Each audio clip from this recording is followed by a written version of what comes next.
The Limitless and 10 Shadows technique are the most powerful techniques within the series. These techniques are both looked at as prestigious, but which one is actually better? Is the Limitless actually just overpowered, or is it Gojo's talent that makes it seem that way? In today's video, we will analyze both of the techniques and compare to see which technique is actually better, Limitless or 10 Shadows. I'm going to structure this by analyzing each technique individually in terms of strengths and weaknesses. Once we've dissected both techniques, then we'll do a final analysis, comparing them both to determine which technique is better. We'll start off with Limitless. Now, I'm not going to be explaining Limitless itself, just because I assume at this point in the series, everyone knows how the technique works. So we'll just go straight into the strengths and weaknesses of the technique. The most obvious strength when you think about the Limitless is infinity. The fact that no one can touch you. And the only real counter is by domain, through either expansion or amplification. But for example, something like amplification is really only gonna help you if you're in that high tier of Sukuna and Gojo. Otherwise, Gojo's just gonna power through your amplification, just like he did to Jogo and Hanami. But here's also one of the weaknesses of Limitless. Gojo is extremely talented, but some of the stuff he does would just be impossible without the 6 eyes. Within the series, this is stated multiple times. You need the 6 eyes to have a good Limitless. So before we even go on with any of the other strengths, these for the most part are going to be contingent on having 6 eyes. Without 6 eyes, you're cooked. The only other way to counter infinity is by having a cursed tool like Inverted Spear of Heaven or the rope that Miguel was wielding. But more so Inverted Spear of Heaven than Miguel's rope, because Miguel's rope didn't nullify infinity. It was just disrupting it. Now, there is a slight misconception about positive energy being able to nullify infinity. People think this because of the statement Yorozu makes regarding the RCT of one of Maguna's Shikigami. She says, that Shikigami heals through reverse curse technique, so it neutralized the curse energy flowing through my liquid metal. Now, off this, it's understandable why people think positive energy can negate infinity, but if you add in a little more context to this statement, you'll see why it can't. Yorozu imbues her curse energy into the liquid metal. When the Shikigami used RCT, she lost control of her liquid metal. She says it herself. It doesn't say anything about her technique being cancelled, just that it disrupts her manipulating the liquid metal with her CE. And the TCB statement makes it clear that it is referring to it just stopping her manipulation of liquid metal, not the technique, because her technique isn't manipulating the liquid metal, it's her creating it, and that's not what's being disrupted. So it's definitely not disrupting the curse technique. Now, Gojo's infinity isn't imbuing his curse energy with anything, he's simply manipulating space. It's all the work of his technique. So as I demonstrated, it shouldn't be affected by positive energy. Now, that's all when it comes to infinity. Now we'll talk about blue. Blue doesn't really have any weaknesses. It's great for mobility.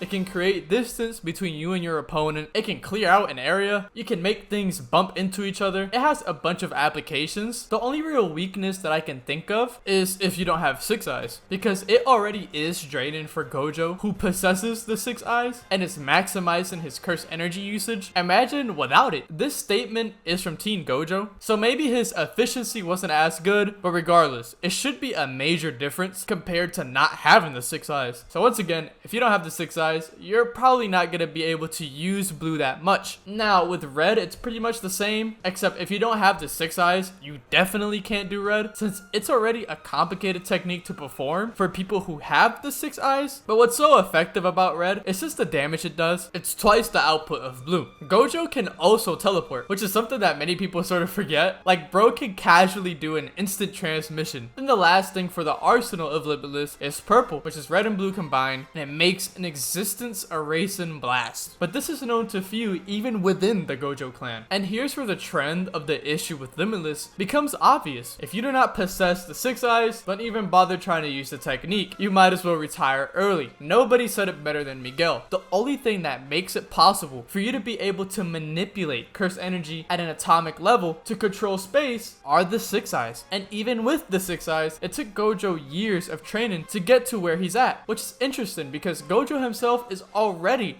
extremely talented, and he has all the tools at his disposal that only favor him, and even he struggled with progressing the Limitless technique. But in the hands of someone like Gojo, Limitless seems to have no true weaknesses. So what about the 10 Shadows technique? Well, the 10 Shadows is pretty simple. It allows you to summon 10 Shikigami, and you acquire these Shikigami by doing rituals. The only downside to this is that, like Limitless, this technique sort of relies on you being a high level sorcerer sorcerer to exterminate the more powerful Shikigami like Maharaga, which by the way, no other 10 Shadows user has been able to do so, excluding Sukuna. And the worst part about these rituals too is that if you receive help from other people to do the ritual, it nullifies the technique effect, which makes it sort of useless. Now Megami says that even if it's useless, it can still be useful, so maybe it can work out in your favor, but we've never seen that happen, and Megami's a fraud. But you can fight with the other Shikigami you have, which can make a huge difference, because the other Shikigami can help you be very versatile with your fighting style, and that's probably one of the best strengths of the 10 Shadows technique, the versatility you get from each Shikigami. But like Limitless, summoning some of these Shikigami shaves off a ton of your CE, which is why Megami can only summon Max Elephant on its own once. So this technique also relies on you having a very good curse energy reserve. Sukuna does a much better job at showing how OP 10 Shadows actually is against Hirozu, just displaying what we were saying earlier about its versatility. But I'm gonna be real, the only reason why 10 Shadows can compete with Limitless is because of Maharaga. But once again, if you have the 10 Shadows, if you're not Sukuna or Gojo level, you're probably not exercising Maharaga, which is a huge weakness because it takes away from the potential of the technique. I think at this point I've made it a little obvious of what I'm trying to get at, which is the fact that the techniques themselves isn't what makes a sorcerer strong, but rather the sorcerer who wields the technique is the one who elevates it. With that in mind, on top of all of the pros and cons we went through, we can analyze the techniques at the highest level. Now historically, past 6 Eyes Limitless users and 10 Shadows have stalemated, and Gojo himself says that Megami has more potential than Yuji, which Gojo said could rival him in power. So it's like Yuji could be on Gojo's level, and Megami's potential is higher than Yuji, so that does kind of imply that Megami's ceiling is higher than Gojo's, therefore making him stronger and can help the case of 10 Shadows being better than Limitless. But that's not consistent with what we've seen. I mean, it's pretty clear in the Gojo and Sukuna fight, which is the most advanced version we've seen of 10 Shadows, because no one else has tamed Maharaga. So Sukuna's already demonstrating the best at the peak of 10 Shadows, and Gojo won. But at the same time, that was Gojo. I think it's definitely realistic that some 6 Eyes Limitless users could lose to 10 Shadows, but at least the versions that we've seen, Limitless beat out the 10 Shadows. Now of course, that doesn't mean Limitless is much better than the 10 Shadows, because if Maharaga is able to adapt fully to Limitless, it's GG's.